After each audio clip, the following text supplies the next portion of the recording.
Aziz do'stlar, bugungi patsientimiz DCP 3 yoshligida unga ulzibat operatsiya o'tkazilgan. Hozir ko'rsangiz, mana TN fleksiya qaysi holatga yetib kelgan. Oyoq bo'g'imlarida kontrakturalar hosil bo'lgan edi. Bu yerda gipermobilность va плоско-очень valgusная deformatsiya. Hozir bu deformatsiyalarni biz устранять qilamiz. Agar sizni farzandingizda DCP va ortopedik biron xil muammo bo'lsa, konsultatsiyaga zapis qiling, tashxis qo'yamiz. Aziz do'stlar, mening ismim Avazbek Muratalish Abdulloyev.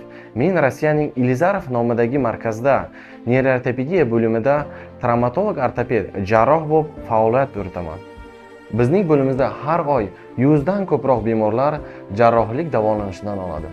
Asosan quyidagi kasalliklarga chalingan bemorlar, kattalar va kichiklar bilan biz ishlaymiz.